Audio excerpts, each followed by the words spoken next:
Hey everybody, Marshall Apologist here again. Been a long time since I made a video, but something's really on my nerves, other than the fact that I still don't actually have a background of any kind. Had another baby, so yay! That's great. He's a cute little guy.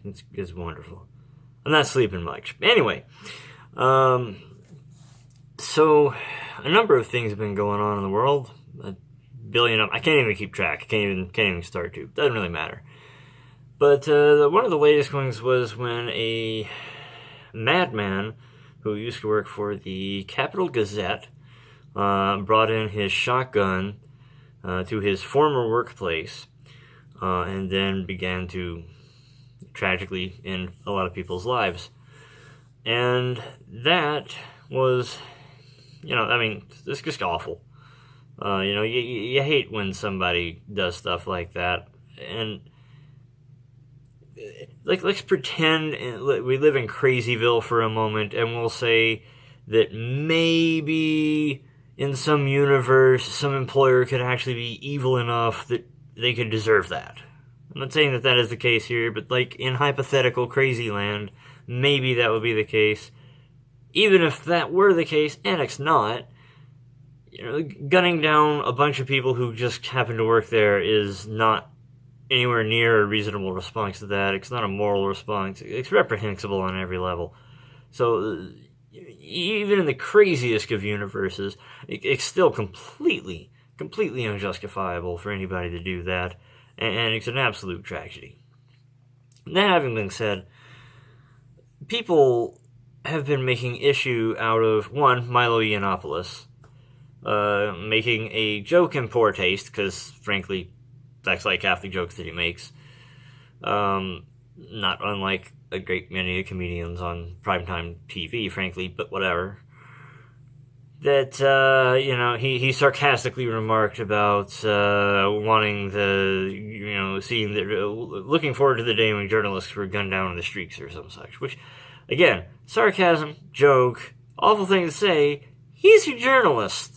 He was. I don't know if he still is. He's an activist, so I don't know. I don't know what the difference in a journalist and an activist is anymore. But, he doesn't want to be gunned down. He doesn't want anybody else gunned down either. I'm pretty sure of that. But, the fact that he says that, people are like, he's partly to blame. Well, no. This guy had been planning this since 2011, or not planning this necessarily, but this guy had had a disgruntled employee issue with this company since 2011 when he was let go. In 2015, the end of a lawsuit had been ruled against him, and odds are he was just stewing on how to get back at people anyway. The other problem is people who are trying to blame Trump. Well, because Trump said that the press is acting as the enemy of the people. Well, in a lot of ways they are. When literally people on CNN are talking about how their job is to tell Americans what to think. I kind of see where he's coming from. When they lie repeatedly, over and over and over again, and character assassinate people over and over again for having a different political opinion on things. And they do. I can prove it. Anybody want to challenge me, leave a comment below. I will prove you dead wrong in every conceivable way. Repeatedly, in fact. It won't even be you can leave a comment every day for the next month. I can find another media source who has character assassinated somebody on the grounds of their political opinion based on no facts whatsoever. It's not even going to be difficult for me to do. It'll take 10 seconds per Google search, and I'll throw another link down. That having been said, no, Trump shouldn't have said that. It was a dumb thing to say. Did Trump influence this guy? Probably not. Again, kind of crazy.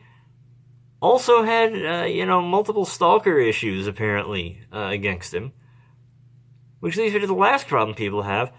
When are we going to do something about the guns?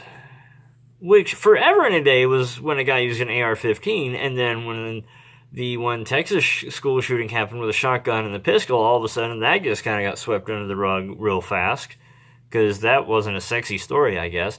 This one's sexy because it's against journalists, but guy used a shotgun. Pump action, regular, run-of-the-mill, shoot Bergs and whatever else with its shotgun. And, all of a sudden, we need to do something about the guns, but we don't want to take away hunter guns. This is a gun designed specifically for hunting. It is not a gun designed for warfare at all.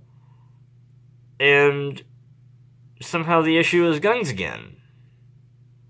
And he legally purchased it, which, by the way, is kind of the problem, because this guy legally purchased this shotgun and should not have been able to. He was making threats against people for years, and he was known in court for having done so. He had restraining orders against him from people he was stalking.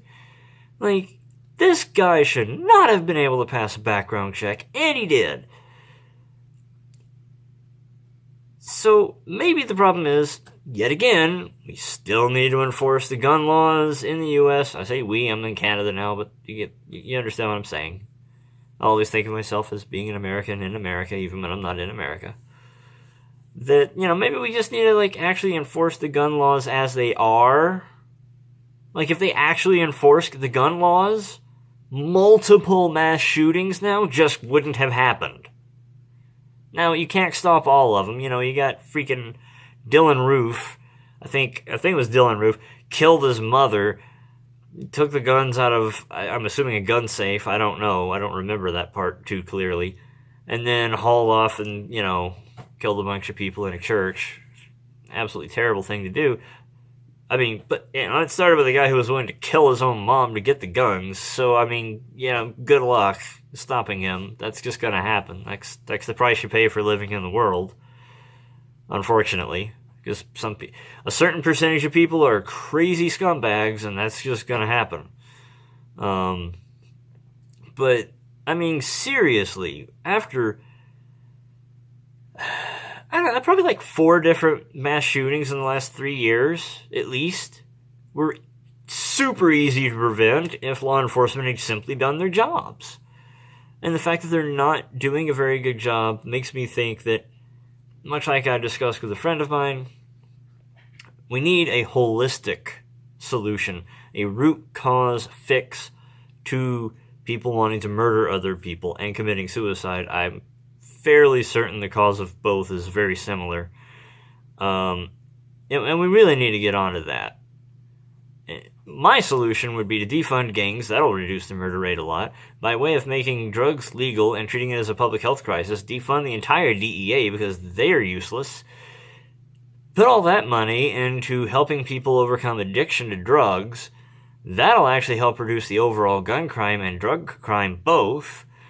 When you're having to do that, you don't have to focus on putting people in prison for drugs anymore, or gangs, which is the overwhelming majority of the violent crime in the U.S., and then all of a sudden the police will be free to run proper, decent background checks, you would hope, and then actually enforce the laws that matter, such as killing lots of people as a maniac.